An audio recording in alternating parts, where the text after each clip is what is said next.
안녕하세요 여러분. 이번 강의에서는 회전체에 대해서 배워보도록 할게요. 먼저 목차를 한번 살펴보면 첫 번째 회전체의 성질에 대해서 배우고요. 두 번째 원뿔대란 과연 무엇인가 그걸 배우고, 마지막으로 회전체의 전개도를 한번 그려볼 거예요. 그럼 먼저 회전체의 성질에 대해서 배워보도록 할게요. 그 전에 우리는 회전체가 무엇이냐 그걸 알고 넘어가야 되는데요. 회전체란 한 직선을 축으로 해서 어떠한 평면도형을 1회전시킬 때 나오는 입체 도형이라고 합니다. 따라서 회전을 시킨다고 했으니까 바로 회전체가 되는 거고요. 그럼 예를 한번 볼게요. 밑에 예를 보면 이 한 직선을 지금 축으로 하고 있죠. 이 한 직선을 축으로 해갖고 이 직사각형을 한 바퀴 돌려봅니다. 이렇게 한 바퀴 쫙 돌려보게 되면요, 어떻게 돼요?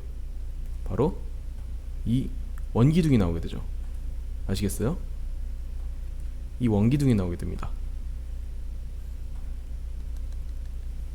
그리고 두 번째를 봐보면, 두 번째도 앞에서 봤던 얘랑 비슷하게 이 하나의 직선을 축으로 해서 이 직각삼각형을 한 바퀴 핑그르르 돌려봅니다. 한 바퀴를 돌려보면 어떤 도형이 나옵니까? 바로 이 원뿔이 나오게 됩니다. 아시겠나요? 이때 우리가 이 축들 있죠. 회전할 때 썼던 축들을 바로 회전축이라고 하고요. 또 회전을 했을 때 옆면을 이루고 있는 이것들 있죠. 이것을 바로 모선이라고 합니다. 회전체의 옆면을 이루고 있는 선분. 여기서는 바로 이게 옆면을 이루고 있죠. 원뿔의 옆면을 이루고 있기 때문에 이걸 바로 원뿔의 모선이라고 합니다. 아시겠나요? 그럼 회전체 예를 한번 보도록 할게요. 첫 번째, 이 평행사변형을 한 바퀴 돌리면 어떤 회전체가 나올까요? 먼저 이 점을 돌려볼게요. 이 점을 돌려보면 이렇게 이런 모양이 나오게 되고, 그리고 저 밑에 있는 끝점, 이 점을 회전축으로 해서 한 바퀴 돌리면 이렇게 되겠죠. 그리고 그 앞에 있는 점, 이 점은 한 바퀴를 돌리면 이렇게 나올 겁니다. 그러면 여기서 한번 이것은 모선이 될 거잖아요. 이 모선을 한번 회전축으로 해서 한 바퀴 돌려봅시다. 그러면 짝짝짝짝짝짝 이렇게 이런 식으로 나오겠죠. 그래서 마지막으로 이렇게 이런 식으로 될 겁니다. 그리고 이 안쪽에 있는 안쪽에 있는 이것은 마찬가지로 따따따따따따따 이렇게 돼갖고 이런 식으로 가운데가 원뿔 모양으로 뻥 뚫려 있게 되겠죠. 한번 정리해서 그려보면요, 위에 면이 있고 이렇게 있고, 밑에도 원이고 따따따따따따따따 있고, 가운데가 원뿔 모양이 뻥 뚫린 회전체가 될 겁니다. 아시겠나요? 그럼 두 번째로 직사각형을 한번 보도록 합시다. 이 직사각형은 아까 앞에서 봤던 거와 다르게 이렇게 공간이 붕 떠 있죠. 그럼 이건 과연 어떻게 될까 한번 봐봅시다. 먼저 이 점은 한 바퀴 돌아왔고 따다다다다 되겠죠? 여기 안쪽에는 아무것도 없는 부분이에요. 아시겠죠? 그리고 저 바깥쪽은 마찬가지로 한 바퀴 슝 돌아왔고 이런 식으로 될 거예요. 그리고 밑에도 마찬가지로 이 부분은 위에와 똑같이 이렇게 될 것이고, 그리고 바깥 부분도 마찬가지로 이렇게 될 겁니다. 그리고 모선을 한번 봐보면 모선은 슉슉슉슉슉슉슉 이런 식으로 되겠죠. 그리고 안쪽에 있는 모선을 봐보면, 안쪽에 있는 면을 봐보면 이런 식으로 될 겁니다. 그래서 가운데가 원기둥 모양으로 뻥 뚫린 원기둥이 되게 되겠죠. 한번 정리해서 그려보면요, 이런 식으로 있고 이런 식으로 원기둥이 하나 있어요. 큰 원기둥이 하나 있는데 가운데가 원기둥 모양으로 뻥 뚫린, 마치 파이프와 같은 그런 파이프 모양이 되는 거예요. 아시겠나요? 그럼 이제 회전체의 성질에 대해서 배워보도록 할게요. 먼저 첫 번째, 회전축의 수직인, 회전축의 수직인 평면으로 자른 단면은 바로 원입니다. 한번 이 밑에 있는 예를 볼게요. 밑에 있는 예로 원기둥, 그리고 원뿔, 구, 이 세 가지가 다 회전체인 건 아시겠죠? 지금 이 회전체의 회전축을 각각 이렇게 그려놨는데요. 여기서 바로 이 평면들은 회전축과 수직인 평면들입니다. 각각의 회전체를 이제 이 평면으로 잘라본 단면을 한번 그려볼게요. 이 단면은 어떻게 될까요? 바로 이런 식으로 나오겠죠. 이런 식의 원으로 나올 겁니다. 아시겠나요? 그리고 원뿔도 마찬가지로 당연히 이렇게 원의 모양이 나오겠죠. 마지막으로 구도 당연히 이렇게 원의 모양으로 나올 겁니다. 따라서 회전축의 수직인 평면으로 자른 단면은 원입니다. 아시겠나요? 그럼 두 번째 성질 한번 봐볼게요.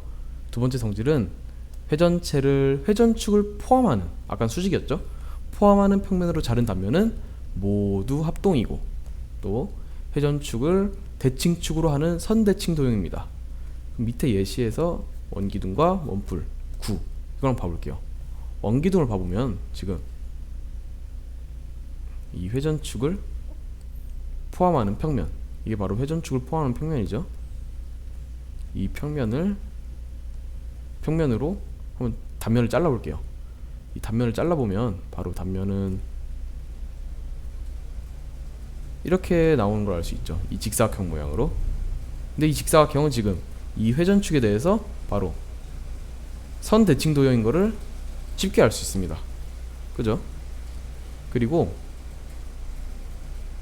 이 회전축을 포함하는 다른 평면 있죠?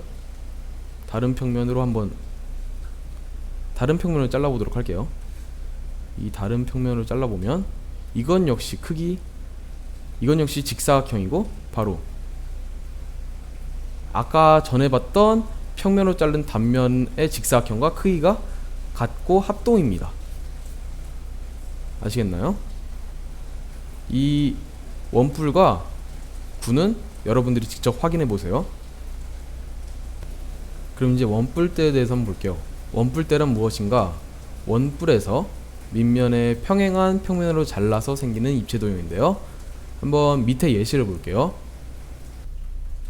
이러한 원뿔이 있어요. 이러한 원뿔이 있는데 여기서 이 원뿔의 밑면에 평행한 평면, 이 밑면에 평행한 평면이에요. 이걸로 한번 원뿔을 잘라보는 거예요. 그럼 어떻게 돼요? 이게 사라지겠죠. 이게 사라지면 바로 이게 남는데, 이게 바로 원뿔대라는 말입니다. 이거는 앞에서 배웠던 각뿔대와 상당히 유사하다고 생각하시면 됩니다. 아시겠나요? 그럼 이제 회전체 전개도에 대해서 배워보도록 할게요. 먼저 원기둥의 전개도입니다. 이 원기둥을 한번 전개를 해보면 옆면은 이렇게 직사각형이 되고요. 이 밑면들은 이 위아래로 두 개의 원이 되게 됩니다. 아시겠나요? 만약에 이 밑면의 반지름이 r이면 바로 이 원의 반지름도 r이고 이 원의 반지름도 당연히 r이 되게 됩니다. 아시겠죠? 그리고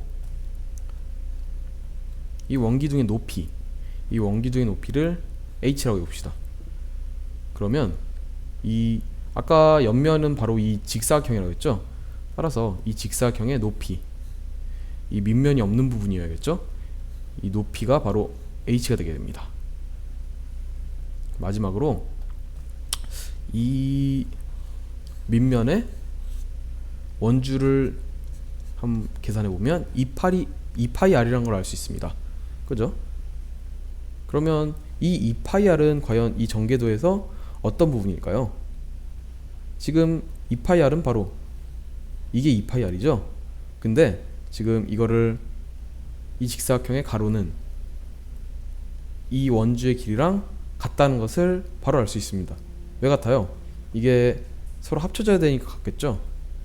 이게 서로 딱 맞닿아서 이렇게 쑥 돌아가야 되니까 당연히 같게 됩니다. 따라서 직사각형의 가로의 길이는 2파이 r이 됩니다. 아시겠나요? 이제 원뿔의 전개도에 대해서 한번 봅시다. 원뿔의 전개도, 이게 원뿔인데 이걸 전개해 보면 바로 이렇게 큰 부채꼴, 이것은 바로 옆면을 나타내고요. 큰 부채꼴, 이게 옆면이 나타내고 바로 그리고 밑면은 이 작은 원이 됩니다. 그러면 만약에 이거에서 밑면의 반지름이 r이면 어떻게 되나요? 바로 이 원의 반지름이 r이 되게 되겠죠? 또 이 모선의 길이, 이 원뿔의 모선의 길이가 l이라고 해볼게요. 그러면 바로 이 길이죠. 이 길이가 l이 되게 됩니다. 아시겠죠? 그럼 이제 한번 이 각이 어떻게 되는지 한번 볼게요. 이 각을 한번 세타라고 해보면 여기서 우리가 알 수 있는 게 이 길이 있죠? 이 길이는 이것의 원주의 길이랑 같다는 걸 알아요. 그죠? 따라서 2파이 r, 이 원주의 길이죠? 이 원주의 길이가 2파이 r인데 이것은 바로 이 l 곱하기 세타, l 세타입니다. 그죠? 따라서 세타는 l분의 2파이 r 이란 것을 알 수 있어요. 아시겠나요?